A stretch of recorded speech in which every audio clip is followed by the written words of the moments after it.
The perfect contradiction. I value the pursuit of the perfect contradiction. The space between the poles. It's an impossible dream, but people that can walk that line with finesse have my utmost respect. Straddling many fringes and still producing a successful outcome is quite a rare talent.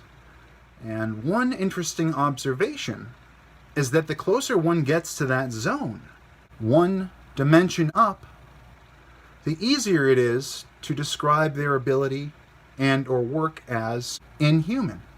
We can't escape the trappings of our own mind and body to be truly neutral, but I do appreciate all of your attempts.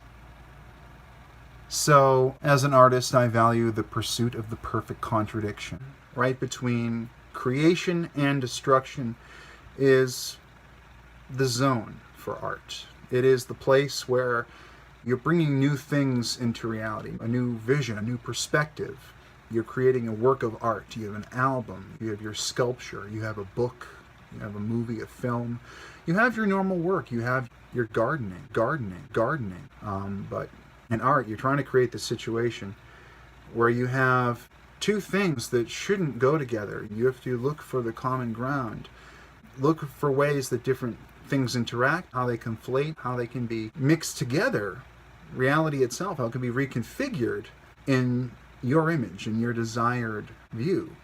And interpretation may be more abstract or more concrete. The perfect contradiction, just finding that dividing line between two poles. Looking to circle that one place, that magic spot where it all comes together and the magic happens. The impossible dream. People that can walk that line with finesse have my utmost respect. People that can straddle the line of reality and unreality and bring new things, profound things into the world through that void. Kind of a postmodern way to think. I do talk a little bit negatively about postmodernism, about how it's on the road to clown world. Postmodernism and absolutism create clown world. It's true that getting out of your head and getting out of the box can have some negative consequences if you go too far. Thinking in absolutes is a fool's errand. But artists really have to get out there creatively. Like, they have to get out of the box, bring out in this chaos of beautiful, magnificent ideas. They have to bring order. They have to find that line, find that contradiction, order, chaos. Straddle that line between order and chaos in their music, whatever product they're making. May it be literature, painting, anything it might be, any form of talent they might have.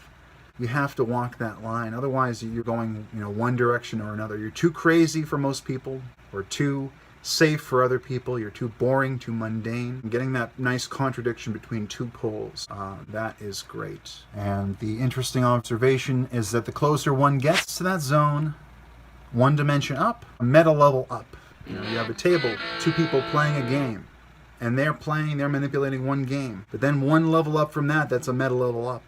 And that's somebody that's observing both players and can even manipulate the situation. Then there is a level up from that where somebody's watching that manipulator and they're watching the game below. Many levels down. The line right on the threshold. What's the square root of pi sort of situation? This very specific area you're working in where a lot of magic happens. The perfect contradictions are being found. Everything is nicely ordered and yet just chaotic enough to be interesting. That's a pretty hard place to hold. Things that are not quite human, they're sort of alien. How was this built? How was this drawn? How was this recorded? How did you do this? Where did you go? Where was the inspiration? I got it from the ether. I got it from the world. Somebody told it to me. Some divine inspirations whispered in my ear. Mind and body. We can't be truly neutral. Observing life from the meta level of a god or some higher authority. So it's great to try to be neutral. And I appreciate your attempts, and I hope you appreciate mine. Leave me a comment below if you do. But we can't really escape the trappings of our own mind and body. And the more we try to, the more we get away from reality. We get into a post-truth reality, the perfect contradiction between order and chaos, or rationality and irrationality, is a big goal of art, in my opinion.